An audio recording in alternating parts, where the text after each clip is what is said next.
네, 안녕하세요. 매일 아침 빠르게 만나는 미국 주식과 테슬라 소식 아트라운 TV입니다. 테슬라가 일주일 넘게 하락을 보여주고 있습니다. 자, 아무래도 불확실성이 커졌기 때문인데요. 현재 폭풍 전야라고 할 수 있겠죠. 미국 기준으로는 2025년 올해가 하루 남은 가운데 정말 일론 머스크가 마지막 마법 도끼를 오늘 풀까요?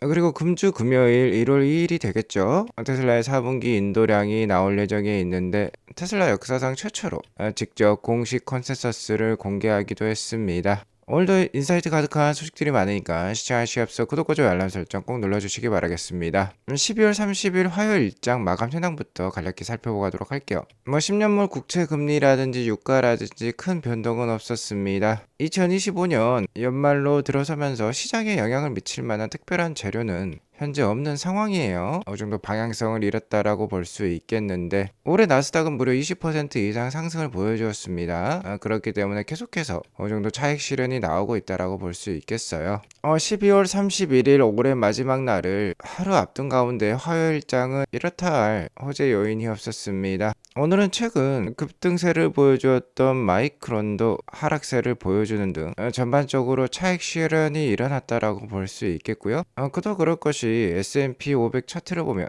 전주 금요일 장중 신고가를 경신을 하면서 좀 쉬어가는 모습이 나오고 있습니다. 아무튼 최근 발표되었던 미국 CPI 지수나 미국 GDP 지수나 충분히 연말 산타랠리를 기대끔 했는데요. 그다지 강력한 상승세는 나오고 있지 않습니다. 아무튼 산타랠리 공식 거래일은 아직 3일 정도 남았다라고 볼 수 있기 때문에 지켜보도록 하겠고요. 연말 산타랠리가 나오지 않는 이유는 역시나 올해 주가 상승이 컸기 때문인 것도 같아요. 구글 같은 대형주가 65%나 상승을 보여주었고 미국 그리고 글로벌 시가총액 1인 엔비디아도 40% 가까운 상승률을 보여주고 있습니다. 올해는 아직까지 AI 데이터 센터를 짓기 위한 인프라 쪽 상승이 컸다라고 볼 수 있겠죠. 브로드컴도 50%, AMD 78%, 마이크론은 무려 247%나 상승을 보여주었어요. 테슬라는 이에 비해 미약하지만 12%대 상승을 보여주면서 연말로 접어들고 있습니다. 아무튼 이렇게 대형주들이 크게 상승을 보여주었기 때문에 연말 산타랠리보다는 차익 실현이 일어나고 있는 것 같아요. 아무튼 내년에도 어느 정도 미국 증시의 상승세가 이어질 수 있다라고 저는 판단을 하고 있습니다. 아직까지는 금리 인하 기조로서 내년에도 두 차례 정도 금리 인하가 기대가 되어지는 가운데 물가는 어느 정도 안정화되어 있고요. 경기도 그렇게 나쁘지 않아요. 천재지변이라든지 큰 전쟁이 없다라고 하면 내년에도 어느 정도 미국 증시의 상승세를 예상해 볼 수 있겠습니다. 자, 그리고 앞서 말씀드렸듯이 올해까지는 AI 인프라 쪽이 좋았어요. 그러니까 미국 서부 시대 골드 러시 시대를 여기에 대비한다라고 하면은 아직까지는 곡괭이라든지 삽을 파는 그리고 청바지를 파는 그러니까 금을 캐기 위한 도구라고 볼 수 있겠죠. AI 인프라웨어 쪽이 강했다라고 볼 수 있겠는데요. 내년부터는 좀 달라질 수 있어요. 실제로 AI 인프라가 깔려 있는데 이 인프라를 이용을 해서 누가 돈을 벌 수 있을지 그 부분이 중요해진다라고 볼 수 있겠죠. 올해는 팔란티어가 두각을 나타내면서 139%라는 큰 수익률을 만들었는데 아무래도 내년에는 테슬라의 해가 될 수도 있어요. 즉 내년에는 피지컬 AI가 돋보일 수 있는 해가 될 수도 있겠는데요. 그런 2026년을 앞두고 테슬라는 연말에 계속해서 어느 정도 하락세를 보여주고 있습니다. 아무래도 금주 테슬라 4분기 인도량 발표가 있고 이에 따른 불확실성이 최근 주가에 반영이 되고 있는 것 같아요. 12월 중순까지는 텍사스 오스틴 지역부터 안전운전자가 제거가 되고 있는 것 같다라는 그러한 소문이 나오면서 주가가 상승을 보여주었는데 역시나 워낙 변동성이 큰 주식인 만큼 1월 2일 4분기 인도량 발표를 앞두고 주가가 하락을 보여주고 있습니다. 자, 이런 상황 속에서 테슬라 역사상 최초로 테슬라 홈페이지에 미리 인도량 컨센서스를 기재하기 시작을 했어요. 여기 보시면 컨센서스라는 표현이 있고 딜리버리라고 적혀 있죠. 그 전분기까지는 없었습니다. 여기 보시면은 딜리버리가 없었죠. 딜리버리 칸이 새로 생겼다라고 볼 수 있겠는데 그 전까지는 이 딜리버리 숫자를 소수 기관들에게만 공개를 해 주었었어요. 그리고 그 소수의 인원들이 X 플랫폼과 같은 곳에 공개를 함으로써 저와 같은 일반 개인 투자자들도 알 수 있었는데요. 이제는 테슬라가 자체적으로 모두에게 공개하고 있다라고 볼 수 있겠습니다. 아무래도 테슬라는 이제 피지컬 AI에 집중을 하고 있는데 이 자동차 판매량에 따라서 주가가 단기적으로 좌지우지되고 흔들리는 모습이 좀 눈에 거슬렸던 것 같아요. 자, 아무튼 테슬라가 공식적으로 이 컨센서스를 공개하기 전까지 팩트셋에 따르면 대체적으로 44만 9천 대 정도가 인도량 예상치였습니다. 그리고 낮게는 도이치뱅크와 같은 곳에서 40만 5천 대까지도 보기도 했죠. 이러한 발표들이 나오면서 주가가 상대적으로 약했다라고 볼 수 있겠는데요. 테슬라가 공식적으로 공개한 컨센서스는 42만 2,850대였습니다. 자, 이 컨센서스는 테슬라가 만들어낸 숫자가 아니에요. 여기 보시면 셀사이드 애널리스트가 있는데 여기에 나열된 기관들의 컨센서스라고 보시면 되겠습니다. 다만 여기에 셀사이드라고 적혀 있는데요. 보면 웨드부시도 있고 카나코드도 있고 베어드도 있고 모건 스탠리 같이 테슬라의 불리시한 기관들의 이름도 적혀 있어요. 그래서 여기 셀사이드라고 적혀 있다라고 해서 테슬라의 우호적이지 않은 그런 기관들만 여기 나열되어 있다라고 볼 필요는 없을 것 같습니다. 그냥 기관들이라고 생각하시면 되겠어요. 자, 어쨌든 이번 4분기 컨센서스 모델 3Y는 38만 8천 대, 그리고 다른 모델들은 3만 4천 대를 인도를 하면서 42만 2천 대 이상을 테슬라가 인도할 것이다 라고 발표를 했습니다. 뭐 다행스러운 점은 모델 3Y는 확 줄었지만 그래도 모델 S, X와 같은 고사양들 그리고 사이버 트럭은 좀 늘어난 것으로 나오고 있습니다. 자, 어쨌든 이번 발표된 42만 2,850대는 기존 기관들의 컨센서스였던 44만 9천대보다는 낮은 수준이에요. 이렇게 생각을 해볼 수도 있을 것 같습니다. 오늘 어쨌든 테슬라 주가가 1% 정도 하락을 보여주었는데 매를 좀 일찍 맞았다라고 볼 수 있겠죠. 그간 기관들의 컨센서스가 높았는데 테슬라의 공식 컨센서스가 이를 좀 낮춰줌으로써 예방주사 즉 안정장치를 마련했다라고 볼 수 있겠습니다. 어쨌든 44만 9천 대건, 42만 2천 대건 전년 동기 대비 역성장이고요.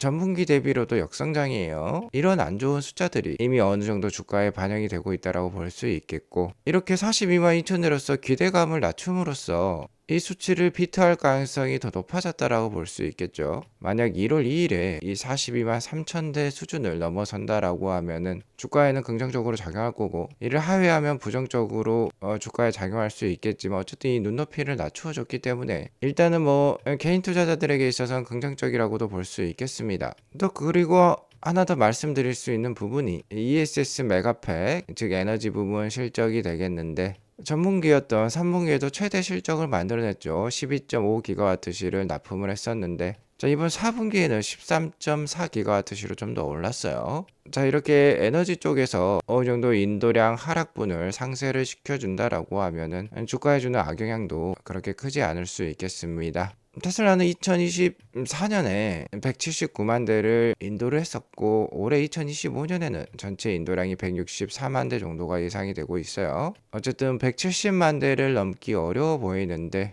얘는 뭐 여러 번 말씀드렸습니다만 테슬라가 인도량보다는 옵티머스라든지 로보택시라든지 이런 피지컬 AI 기술에 더욱더 집중을 하고 있기 때문에 테슬라의 전략적 선택이라고 보시면 되겠어요. 어쨌든 기관들은 그럼에도 불구하고 내년과 내후년 계속해서 테슬라의 인도량은 늘어날 것으로 예상을 하고 있어요. 아무튼 테슬라가 올해 전년 대비 인도량 측면에서는 역성장을 보일 가능성이 다분하다라고 볼 수 있겠지만 꾸역꾸역 계속해서 성장을 이어가고 있습니다. 인도량 쪽에서도. 어제 테슬라가 기가 상하이 공장에서 900만 번째 출고 차량을 기념하는 사진을 찍기도 했어요. 레거시 기업에서는 1년에 뭐 5만 대, 10만 대 전기차 판매를 하기도 어려운데 테슬라는 벌써 900만 대나 전기차를 생산하고 판매했다라는 게 뭐 대단하다라고 볼 수 있겠습니다. 자, 어쨌든 계속해서 말씀을 드립니다만 인도량 우려에 따라서 주가가 하락을 하게 되면 찬스라고 말씀을 드려왔어요. 자, 그리고 최근 주가 하락에는 다른 이유도 작용을 하고 있습니다. 인도량 우려뿐만 아니라 일론 머스크가 약속을 했던 사항들이 좀 늦어지고 있기 때문인 것 같아요. 테슬라가 올해 연말이 되면 오스틴부터 로보택시 안전운전수를 제거하겠다. 그리고 미국의 뭐 절반 가까이 로보택시를 체험할 수 있도록 주요 대도시에 로보택시를 운영하겠다라고 했는데 아직까지는 제대로 지켜지고 있지 않습니다. 아직까지 로보택시는 공식적으로 텍사스 오스틴 지역과 캘리포니아 샌프란시스코 베이 에리아에 약 한 150대 정도가 돌아다니고 있는 것으로 확인이 되고 있고요.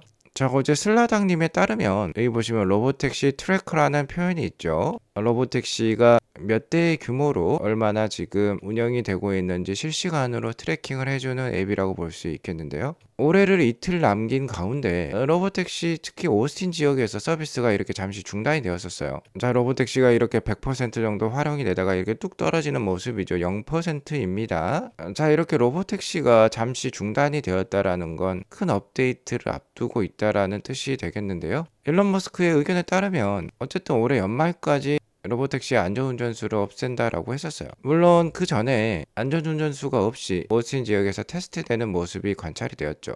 그러면서 주가가 이렇게 강세를 보여주기도 했는데 공식적으로 오스틴 지역의 안전요원이 사라진 것은 아니었습니다. 여전히 안전요원이 있는 채로 운영이 되었었는데요. 갑자기 이렇게 멈춘 거 보니까 좀 기대가 되어지죠. 그리고 약 한 이 방송 촬영을 하기 5시간 전에 이렇게 오스틴 지역에서 다시 서비스 어베일러블이라는 표현이 있죠. 로보택시 서비스가 다시 진행이 되었다라는 알람이 있었습니다. 다시 서비스가 재개가 되었는데 일론의 첫 번째 마법 토끼 올해 마지막 날 풀릴까요?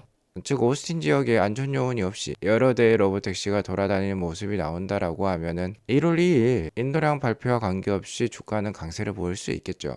자, 아무튼 관련된 소식이 나오면 알려드리도록 하겠고요. 어쨌든 일론 머스크가 밝혔던 올해 호재 요인들이 내년으로 연기가 된다라고 하더라도요. 내년에 보여줄 것이 너무나도 많은 테슬라예요. 로보택시 네트워크는 당연히 확대가 될 거고 옵티머스는 버전 3까지 나오면서 내년 말부터 대량 양산을 앞두고 있습니다. 그리고 세미트럭이라든지 로드스터라든지 신제품 역시 출시가 될 예정에 있어요. 가장 큰 것은 역시나 사이버캡이 되겠죠. 자, 이렇기 때문에 베어드에서는 테슬라를 2026년까지는 꼭 보유해야 된다라고 얘기를 하고 있고 548달러의 목표 주가를 유지를 하고 있어요. 테슬라 자체적으로도 FSD와 옵티머스를 사용하면은 나중에 자유를 유지할 수 있다라고 밝히고 있습니다. 여기에서의 프리덤이라는 건 당연하게 이동의 자유라고도 볼 수 있겠지만 테슬라에 투자를 하게 되면 은퇴 후에도 어느 정도 경제적 자유를 유지할 수 있다라는 표현으로 들리기도 해요. 자, 아무튼 내년 한 3월부터 테슬라의 피지컬 AI의 호재들이 하나씩 터지기 시작할 것입니다. 그러면 충분히 주가는 548불을 넘길 가능성이 높아 보이고요. 일론 머스크의 타임이 일론 타임이라고 해서 늦어지긴 합니다만은 약속은 다 지켜요. 그리고 이 중에 어느 한 가지라도 터진다라고 하면은 주가에 굉장히 강력한 촉매제가 될 거기 때문에 투자를 유지하실 필요가 있겠습니다. 특히 지금같이 주가가 약할 때 더 기회로 삼으시고 투자를 이어가실 필요가 있겠고요. 자, 빠르면 이러한 투자 기회가 내년 3월까지 끝날 수도 있어요. 테슬라의 단기적인 주가 움직임은 그 누구도 예상할 수 없습니다만 내년 3월에 옵티머스 3세대 버전이 공개가 되고 세미트럭도 대량 양산이 시작이 되고 내년 4월에 사이버캡마저 대량 양산이 시작이 된다라고 하면은 그때는 어느 정도 투자가 늦어질 수도 있어요. 특히 내년 3월까지 유럽과 중국 쪽에도 FSD 확산 소식이 나올 수 있겠습니다. 자, 테슬라 주가를 만들어내는 메이저 세력들은 역시나 큰 손들이라고 볼 수 있겠죠. 큰 기관들이 되겠는데 이러한 운전기사분들은 모두를 태우고 가지 않습니다. 버스에는 소수의 인원만 탑승할 수가 있어요. 이를 지난 테슬라 주가의 역사를 살펴보면 잘 알 수 있는데요. 테슬라가 2019년 중순까지는 주가가 굉장히 오랫동안 횡보 하락을 거듭을 했어요. 11불 때부터 26불 사이까지 5년 정도의 횡보 기간이 있었습니다. 자, 그런데 주가가 한번 터지기 시작하니까 거의 40배까지 오르는 거는 일도 아니죠. 단 2년 만에 11불에서 26불 사이의 주가가 414불까지 올라 버렸어요. 자, 그리고 414불까지 오르기 전에 이렇게 강력한 하락을 보여주죠. 주가가 거의 60% 정도 고점 대비 하락하는 모습이 나오고 있습니다. 자, 이렇게 떨궈내는 거예요.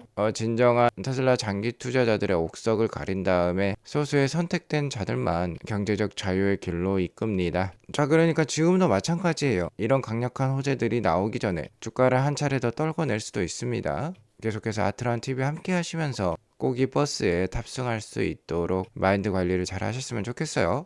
오늘 이것으로 방송을 마치겠고요. 오늘 방송이 도움이 되었으면 구독과 알람 설정 꼭 눌러주시기 바라겠습니다. 행복한 하루 보내시기 바라겠습니다. 감사합니다.